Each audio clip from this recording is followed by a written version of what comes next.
In Hollow Knight, soul is the stuff you get when you hit most enemies, which you can then store to use for healing or attacking with powerful spells.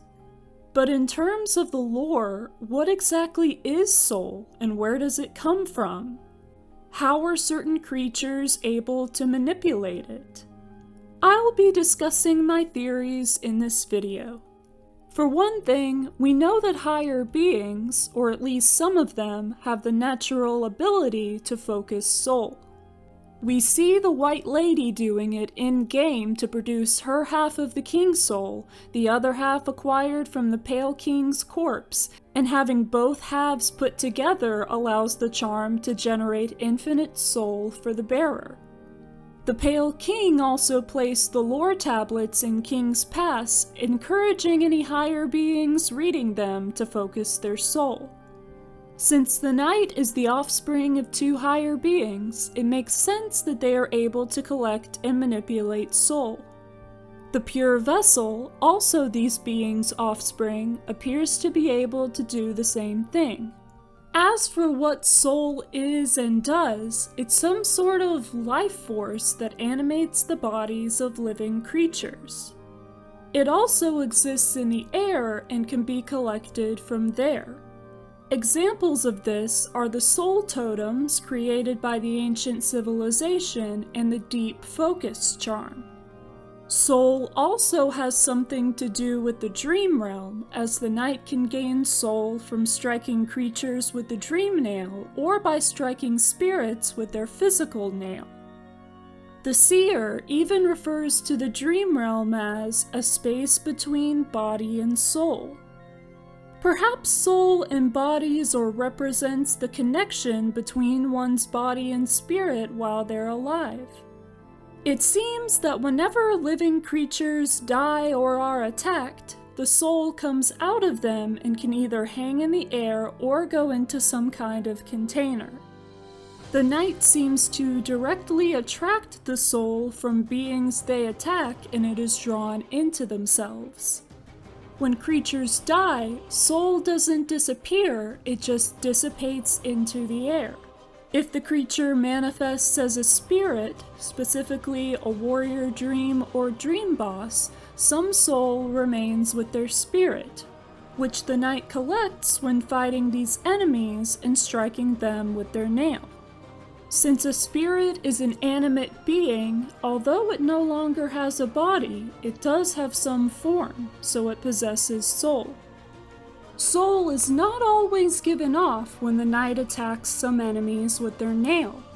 Examples are the Collector, the Shade and Siblings, and the False Knight's armor.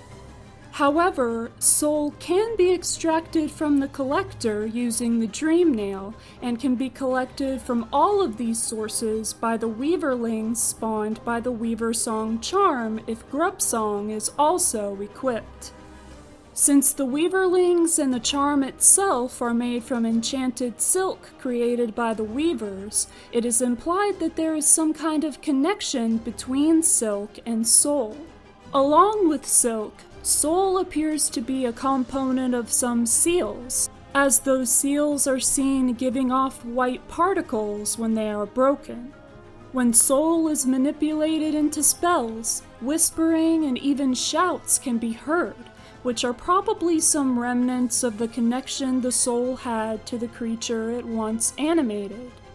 Hot springs generate soul, for the Knight at least, which suggests that the water in them has some connection to some living creature or force.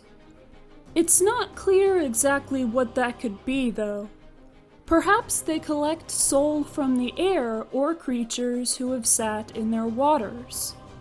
Benches likely do the same thing, as soul particles can be seen coming from them. Soul can be wielded by creatures with no clear connections to higher beings, most notably the snail shamans and the scholars of the Soul Sanctum. They know how to draw soul both from the air and from living creatures.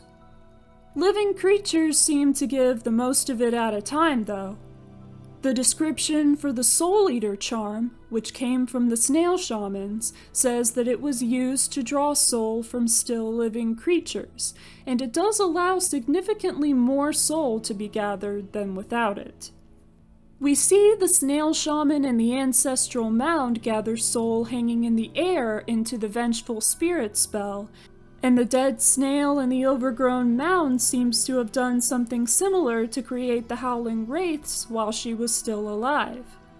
When such spells are created, the form they take seems to be connected to the being that created them, such as the ancestral mound shaman making what he calls a nasty little spell to match his sneaky personality, his third uncle having a temper that could break things like the desolate dive spell, and his cousin having a powerful voice that culminated into the howling wraith spell. We learn from the dialogue of the whispering root closest to the soul sanctum that some bugs seemingly volunteered to have some safe amount of soul extracted from their bodies in exchange for some compensation, having been promised plenty.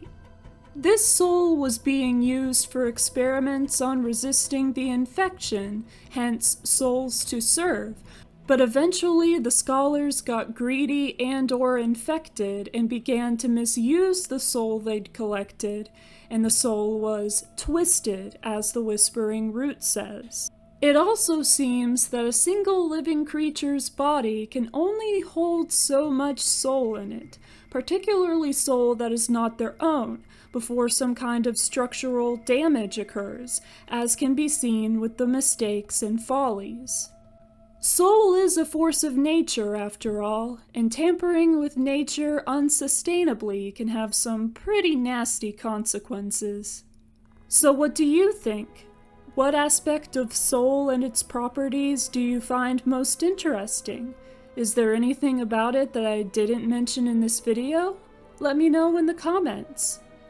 Thank you for watching this video. I have plenty more Hollow Knight lore videos on my channel that you can check out as well if you want. I hope you have a great day, and I'll see you next time.